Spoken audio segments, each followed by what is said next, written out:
లక్షల మంది ప్రజలు విషజ్వరాలతో బాధపడుతున్నారు. ప్రభుత్వ ఆసుపత్రుల్లో బెడ్స్ దొరుకుతలేవు. ఒక్కొక్క బెడ్ మీద ఇద్దరు ముగ్గురు పేషెంట్లను పెట్టినారు. ముగ్గురు పేషెంట్లు ఉన్నారు ఒక్కొక్క బెడ్ మీద. చివరికి మాకేం ఫోన్లు వస్తున్నాయంటే ప్రైవేట్ హాస్పిటల్లో బెడ్ దొరకలేదన్నా జర్రా ప్రైవేట్ హాస్పిటల్కి ఫోన్ చేసి ఒక అడ్మిషన్ ఇప్పియవా. ఆ పరిస్థితి వచ్చింది రాష్ట్రంలో. ఇవాళ 36% డెంగ్యూ కేసులు పెరిగినాయి. గత సంవత్సరం కంటే ఈ సంవత్సరం 36% డెంగ్యూ కేసులు పెరిగినాయి. ఈరోజు ప్రభుత్వ లెక్కల ప్రకారమే 5200 డెంగ్యూ కేసులు పాజిటివ్ కేసులు ఈ రాష్ట్రంలో ఉన్నాయి. ప్రభుత్వేతర లెక్కలు ఇంకా చాలామంది లెక్కల్లోకి రాని వాళ్ళు ఎంతోమంది ఉన్నారు. కొన్ని వేల మంది ప్రజలు ఇలా డెంగ్యూతో బాధపడుతున్నారు. కొన్ని వేల మంది చికెన్ గున్యాతో బాధపడుతున్నారు. కొన్ని వేల మంది బాధపడుతున్నారు. నేనేదో పని ఉండి నేను కౌన్సిల్ చైర్మన్ గారికి ఫోన్ చేస్తే చికెన్ గున్యా వచ్చింది బైసాబ్ హాస్పిటల్లో జాయిన్ అయినా అన్నాడు మన కౌన్సిల్ చైర్మన్ గారు. అంటే ఇట్లా ఎవరిని మాట్లాడించినా ఆసుపత్రుల్లో ఇబ్బంది పడుతున్నటువంటి పరిస్థితి ఉన్నది ఈరోజు. దాని మీద ఒక రివ్యూ చేసిందా ఈ ప్రభుత్వం? ఇంతమంది ప్రజలు, మీరు ఏ పత్రికనే తీసుకోండి బైసాబ్, ప్రతి పత్రికలో నేను చూస్తున్నా, అయితే ఫ్రంట్ పేజో లోపల పేజో కానీ వార్తలు ఉన్నాయి ప్రజలు విషజ్వరాలతో బాధపడుతున్నారని. ఇలా ప్రభుత్వ ఆసుపత్రుల్లో మందులు లేవు బైసాబ్. లాస్ట్కి పోతే ఉస్మానియా ఆసుపత్రి ప్రాంగణంలో 3 ప్రైవేట్ మెడికల్ షాపుల్లో విపరీతంగా ప్రజలు ఇలా మందులు కొనుక్కునేటువంటి పరిస్థితి. గాంధీ ఆసుపత్రిలో ఏ మెడిసిన్స్, సింపుల్ మెడిసిన్స్, క్లోరోమోజల్, నాక్ 40 mg, గ్లైకోమైట్, ఫ్లెకన్జోల్, పారాసిటమల్ లిక్విడ్ 10 mg, అటినాస్ 10 mg, సారావెట్ క్రీమ్, ఆయింట్మెంట్, అమెక్సోక్లిప్, పెంటాష్ డిజైన్, కాళ్ళ నొప్పులు కీళ్ళ నొప్పుల మందులు, ఈ మందులు లేవు దవాఖానలో. అసలు ప్రభుత్వ ఆసుపత్రుల్లో మందులే లేవు. బయటకు రాసే పరిస్థితి వచ్చింది. మీరు రివ్యూ చేయాల్సింది ఏంది? ప్రజల ఆరోగ్యం కంటే ముఖ్యమైనది ఏంటిది? ఇవాళ ఎక్కడ చూసినా రాష్ట్రంలో పూర్తిగా పారిశుద్ధ్యం పడకేసింది. గ్రామాల్లో కానీ మున్సిపాలిటీల్లో ఎక్కడ కూడా చెత్త ఎత్తే పరిస్థితే లేదు. జిహెచ్ఎంసీ కమిషనరే చెప్తుంది కదా, నా ఇంట్లోనే 3 రోజులు చెత్త ఎత్తలేరని. ఇక ప్రజలు కూడా పట్టించుకోవాలి. అసలు చెత్త ఎత్తే పరిస్థితి లేదు. గందరగోళం అయిపోయింది. పారిశుద్ధ్యం మొత్తం కూడా అస్తవ్యస్తంగా మారిపోయింది రాష్ట్రం. జ్వరాలతోని రాష్ట్రం అంతా కూడా అతలకుతలమవుతూ ఉంటే ఈ ప్రభుత్వానికి చీమ కుట్టినట్లేదు, దున్నపోతు మీద వానబడ్డట్టున్నది. అనేక సార్లు నేను చెప్తూనే ఉన్నా, కనీసం ఒక రివ్యూ చేసిందో, డ్రై డే పాటించడమో, దోమల్ని చంపడానికి చేయాల్సినటువంటి కార్యక్రమాలు చేయడమో, అసలు ప్రభుత్వ యంత్రాంగంలో ఎక్కడ కూడా ఒక కార్యక్రమం తీసుకున్నటువంటి పరిస్థితి లేదు. హెల్త్ ఎమర్జెన్సీ సిచ్యువేషన్ ఉంది ఈరోజు రాష్ట్రంలో. హెల్త్ ఎమర్జెన్సీ ప్రకటించి ఒక యుద్ధ ప్రాతిపదికన ఒక డ్రైవ్ తీసుకోవాల్సినటువంటి పరిస్థితి ఉన్నది. కానీ ప్రభుత్వం అదేం పట్టించుకోకుండా టార్గెటెడ్గా ఈరోజు ప్రతిపక్షాలను ఇబ్బంది పెట్టే ప్రయత్నం చేస్తూ ఉన్నారు. రుణమాఫీ మీద రోజుకో మాట, మంత్రిదో మాట, ఏ మంత్రి ఏం మాట్లాడతాడో తెలియదు. ఇవాళ వాళ్ళ మంత్రులే చెప్పింది కదా, ముఖ్యమంత్రి ఏమో రుణమాఫీ అయిపోయిందంటాడు, నన్నేమో వాగులో దుంకి సావమంటాడు ముఖ్యమంత్రి. ఇక పొంగిలేటి మంత్రి గారేమో ఇంకో 12,000 కోట్లు ఇచ్చేది ఉంది బైసాబ్, మెల్లగిస్తాము అంటాడు ఆయన. ఇక ఇంకో మంత్రి ఉత్తమ్ కుమార్ రెడ్డి ఏమో ఇంకో 17 లక్షల మంది రైతులకు ఇచ్చేది ఉంది, మెల్లమెల్లగిస్తాము అంటాడు. వ్యవసాయ మంత్రి ఏమో సాంకేతిక కారణాలు ఉన్నాయి, ఇంకో 22 లక్షల మందికి ఇచ్చేది ఉన్నది, మెల్లగిస్తాము అంటాడు. ఇక ఉప ముఖ్యమంత్రి ఏమో 7,500 కోట్లే బ్యాంకులో ఇచ్చింది, ఇస్తలేరు, జల్దీ ఇవ్వాలని ఉప ముఖ్యమంత్రి మాట్లాడతాడు. ఇప్పుడు అన్ని కుంటి సాకులు, సాంకేతిక కారణాలని చెప్పి మాట్లాడుతున్నారు. లక్షల మంది రైతులు ఆందోళన చెందుతూ ఉన్నారు. దాని గురించి పట్టించుకోమంటే ఇవాళ పట్టించుకోకుండా ఈ రకంగా కుట్రలకు పాల్పడుతూ ఉన్నారు. నిజంగా ఇవాళ రుణమాఫీ విషయంలో మేము ఒకటే అడుగుతూ ఉన్నాం, నిజంగా ఓ వైట్ పేపర్ రిలీజ్ చేయండి. మీరు ఎప్పట్లోగా రుణమాఫీ పూర్తి చేస్తారో ప్రజలకు స్పష్టత ఇవ్వండి. మీరు పెట్టుకున్న గడువులన్నీ కూడా జోక్ అయిపోయినాయి. డిసెంబర్ 9 అన్నారు, మార్చి 30 అన్నారు, ఆగస్టు 15 అన్నారు. అన్ని గడువులు అయిపోయినాక ఇప్పుడేమో సాంకేతిక సమస్యలు అని మాట్లాడుతున్నారు. కరెంటు పోయిందంటేనేమో ఎలుకలు, తొండలు, ఇంకేమో చెప్తున్నారు. ఇవాళ కూడా ఏదో పేపర్లు వచ్చింది, ఇలా బల్లులు, ఇంకేదో వచ్చింది ఇవాళ పేపర్లో. కరెంటు పోతుందంటేనేమో బల్లులు, తొండలు అడ్డం వచ్చినాయట. రుణమాఫీ చేయమంటే సాంకేతిక సమస్యలు అడ్డం వస్తున్నాయట వీళ్ళకు. మరి గతంలో ఎందుకో రాలేదు, ఇప్పుడే ఎందుకో వస్తున్నాయి.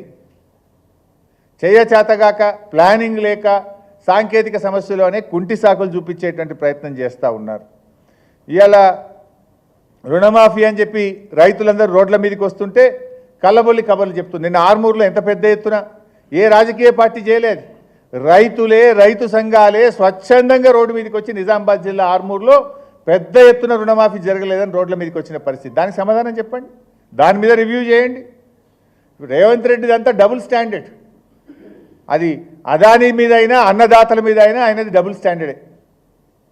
ద్వంద్వ ప్రమాణాలతోని ఇవాళ డైవర్షన్ పాలిటిక్స్తో రేవంత్ రెడ్డి పాలన జరుగుతూ ఉంది.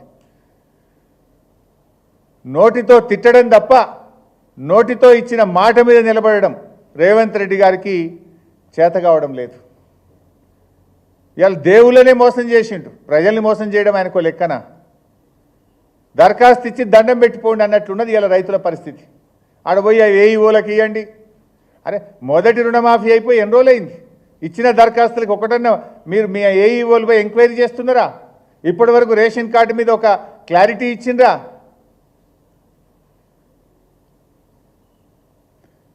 నేను ఒకటే కోరుతున్నా, ఇవాళ డైవర్షన్ పాలిటిక్స్ను పక్కన పెట్టండి. దేవుడి మీద ఒట్టేసి ఇచ్చిన మాటను గౌరవించి తక్షణమే రైతులందరికీ రుణమాఫీ చేయండి.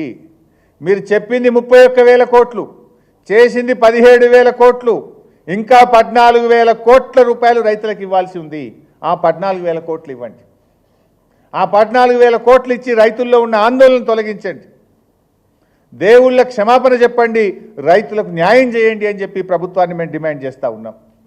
ఇలా రైతు భరోసా ఏమైంది? మీరు రైతు భరోసా గురించి మాట్లాడితే ఏమంటున్నారు? ఇక అవుతుంది అగవుతుంది. ఎప్పుడు దానికి కమిటీ చేసిండ్రు, జిల్లాలు తిరిగిండ్రు, కొన్ని జిల్లాలు తిరగనే లేదు. అసెంబ్లీలో పెడతాం మాట్లాడతామన్నారు, అసెంబ్లీలో పెట్టనే లేదు. మరి ఆగస్టు చివరి వారంలో వచ్చినాం. ఇలా చిన్న రైతులు ఉంటారు, వాళ్ళు లోన్ తీసుకొని రైతులు ఉంటారు, మరి వాళ్ళ పరిస్థితి ఏంది? ఇలా ఎన్నో పోడు పట్టాలు ఇచ్చినాం, ఆ పోడు పట్టాల వాళ్ళకి బ్యాంకులు లోన్లు ఇయ్యాయి. ఆ పోడు పట్టాల రైతులకు మరి ఈరోజు రైతు భరోసా రాకపోతే వ్యవసాయం ఎట్లా చేయాలి? ఆల్రెడీ నాట్లు అయిపోయినాయి, కలుపు అయిపోయింది, మందులు కొనుక్కోవాలి, ఇప్పుడు ఎరువు బస్తాలు కొనాలి. ఆ ఎరువు బస్తాల కన్నా రైతు భరోసా అందించండి. తక్షణమే ఇచ్చిన మాట ప్రకారంగా 7,500 రూపాయలు రైతు భరోసా కింద రైతులకు అందించాలని చెప్పి ఈ ప్రభుత్వాన్ని డిమాండ్ చేస్తూ ఉన్నాం. ఈ విషయంలో ఎందుకు ఆలస్యమని మేము అడుగుతూ ఉన్నాం. అయితే మొన్న పొంగిలేటి గారు కానీ నిన్న బట్టి విక్రమార్క గారు కానీ ఏదో అప్పుల విషయంలో మాట్లాడారు. నేను ఒకటే అంటున్నా, మీరందరూ కూడా చూశారు, అసెంబ్లీలో నేను చాలా స్పష్టంగా అప్పుల విషయంలో చెప్పాను. అప్పులు ఎందుకు తీస్తారు రా భయ్ మీరు? అప్పుల విషయంలో నేను అసెంబ్లీలో చాలా స్పష్టంగా చెప్పిన. నేను ఈరోజు ఇక్కడ ప్రెస్ మీట్లో చెప్తలేను. ఒక మంత్రి అంటాడు 7,15,000 కోట్లు అప్పు అయిందంటాడు, ఇంకో మంత్రి అంటాడు 6 లక్షల కోట్లు అయిందంటాడు, వాడు 7 లక్షలు అంటాడు. నోటికి మొక్కాలి వాళ్ళకు. నేను బయట మాట్లాడలే, డిప్యూటీ సీఎంను కుర్చీలో కూర్చోబెట్టి ఆర్థిక మంత్రికి సాక్షిగా నిండు శాసనసభలో చెప్పిన బీఆర్ఎస్ ప్రభుత్వ అప్పు 4,26,499 కోట్లు మాత్రమే. 4,26,499 కోట్లు మాత్రమే. కానీ వీళ్ళు బిల్డప్ ఏమిస్తుండ్రు? మొన్న పొంగిలేటి గారు 7,15,000 కోట్ల అప్పు ఉండే అయినా చాలా కష్టపడి రుణమాఫీ చేసినామంటాడు. అది సగం కూడా కాదు. మేము చేయలేదా? 72,000 కోట్ల రూపాయలు రైతు బంధు ఇచ్చాం, 30,000 కోట్ల రూపాయలు రుణమాఫీ కింద ఇచ్చాం, రైతు బీమాకు 10,000 కోట్ల రూపాయలు ఖర్చు పెట్టాం. ఇవన్నీ మేము చేసినవి కావా? ఆస్తుల కల్పన చేసినాం. రైతులకు అనేక వర్గాలకు ప్రభుత్వం సహాయాన్ని కూడా అందించింది. కానీ మీరు ఇలా అప్పుల పేరు చెప్పి తప్పించుకునే ప్రయత్నం చేస్తున్నారు. నిన్న కేంద్ర ఆర్థిక మంత్రిని కలిసిన తర్వాత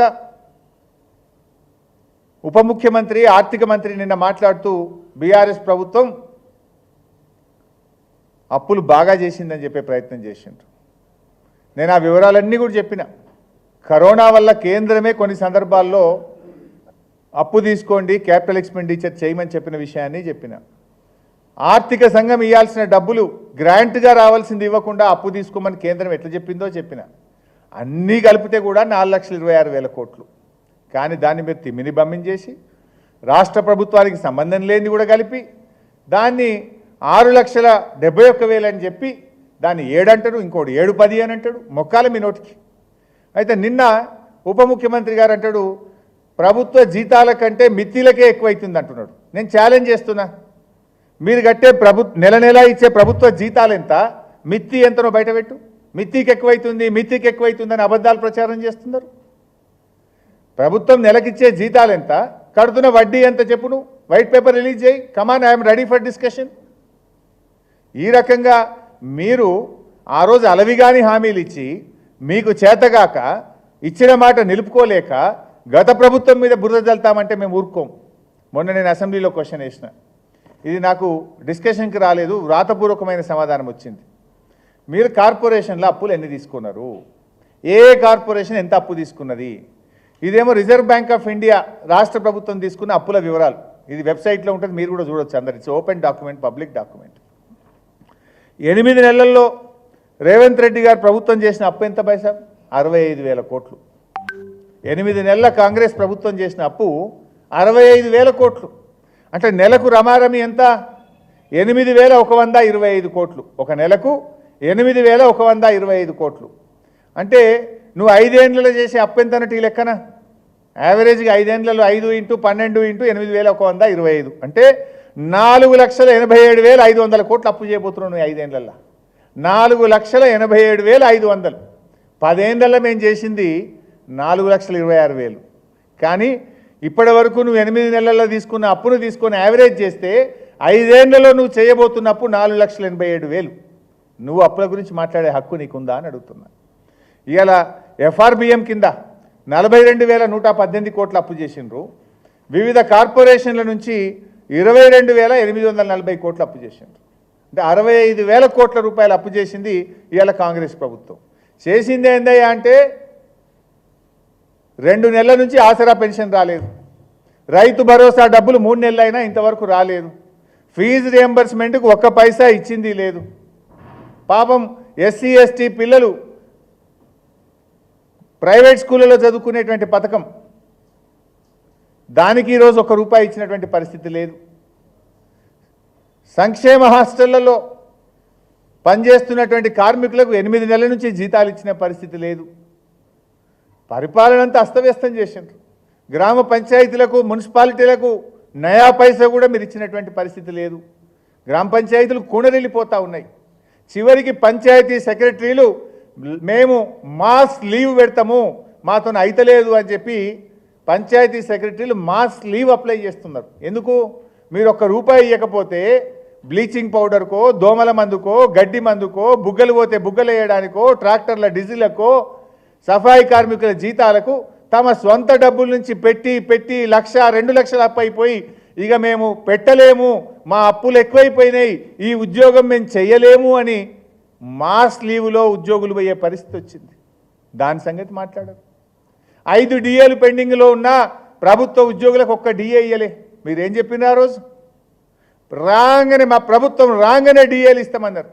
9 నెలలైంది, 1 డిఏ ఇయ్యలేదు. తక్షణమే ఉద్యోగస్తులకు 5 డిఏలు పెండింగ్లో ఉన్నాయి, వాటిని రిలీజ్ చేయాలని చెప్పి మేము డిమాండ్ చేస్తున్నాం. ఉద్యోగుల గురించి మాట్లాడవు. గొర్రెలకేం చెప్పింది మీరు? 100 రోజుల్లో 2వ విడత గొర్రెల పంపిణీ చేస్తామన్నారు. దాని ముచ్చటనే లేదు ఇప్పటిదాకా. 100 రోజులు అయిపోయి 300 రోజులకు వచ్చాయి. గొర్రెల పంపిణీ అటుకెక్కిస్తుంది. చేప పిల్లలు ఇస్తుండ్రా? ఇలా వర్షాలు పడ్డాయి, చెరువులలో నీళ్ళు వచ్చినాయి, ఈ పాటికి చేపలు వంచాలి, చేప పిల్లలు వేయాలి. కానీ ఇంతవరకు చేప పిల్లలు చెరువులలో వేసేటువంటి పరిస్థితి లేదు. ప్రభుత్వ దవాఖానలలో పోతే మందులు లేవు, హాస్టళ్లలో పోతే ఎలుకలు కొరుకుతున్నాయి, పిల్లలకు అందరికీ విషజ్వరాలు, ఆహారం సరిగా లేక ఆసుపత్రుల పాలవుతున్నారు ఇలా సంక్షేమ హాస్టళ్లలో ఉండేటువంటి పిల్లలు. దాన్ని మీరు పట్టించుకున్న పరిస్థితి లేదు. అంటే సమస్యల వలయంలో రాష్ట్రం ఉంటే మీరు మాత్రం రాజకీయ కుట్రలకు, ఢిల్లీ పర్యటనలకు పరిమితమవుతున్నారు. ఇప్పుడు మీరు 20 సార్లు ఢిల్లీ పోతురి, 2 సార్లు ఫారిన్ పోతురి. నెల రోజులు ఫారిన్లో వాయ్, నెల రోజులు ఢిల్లీలోనే వాయ్. పాలనకు తక్కువ, ప్రతిపక్షాల మీద కక్షలకు ఎక్కువ, కుట్రలకు ఎక్కువ. ఈ రకంగా ఇలా పల్లారాజేశ్వర రెడ్డి గారి మీద ఒక కుట్ర ఇది. ఇలా పథకం ప్రకారంగా ఆయనను వేధించేటువంటి ప్రయత్నం చేస్తున్నారు. నేను మళ్ళీ ప్రభుత్వానికి అప్పీల్ చేస్తున్నాం, మీడియా సమక్షంలో, అధికారుల సమక్షంలో ఆయనకిచ్చిన అన్ని అనుమతులు పరిశీలించండి. రూల్ ఫాలో కండి. నిన్న హైకోర్టు కూడా చెప్పింది, ఫాలో ద డ్యూ ప్రొసీజర్ అని హైకోర్టు కూడా రాష్ట్ర సర్వోన్నత న్యాయస్థానం చెప్పింది. రూల్స్ ఫాలో కండి, సర్వోన్నత న్యాయస్థానం చెప్పిన ప్రకారంగా జాయింట్ సర్వే వారి సమక్షంలో చేయండి. న్యాయం ఏ రకంగా ఉంటే దానికి మేము కట్టుబడి ఉంటాం. కానీ ఉద్దేశపూర్వకంగా రాత్రి వచ్చి ప్రతిపక్షాలే మీరు దాడి చేస్తాము, మేము కొట్టిపడేస్తాము అంటే ఇది మంచి పద్ధతి కాదు. ప్రజలు క్షమించరు. ఇది ప్రజాస్వామ్యానికి మంచిది కాదు. రాజకీయ కుట్రలకు ఆసుపత్రులు, కాలేజీలు, విద్యా సంస్థలు మరి దానికి కేంద్రం కావద్దు అని చెప్పి ప్రభుత్వానికి హితవు పలుకుతా ఉన్నాం. Thank you.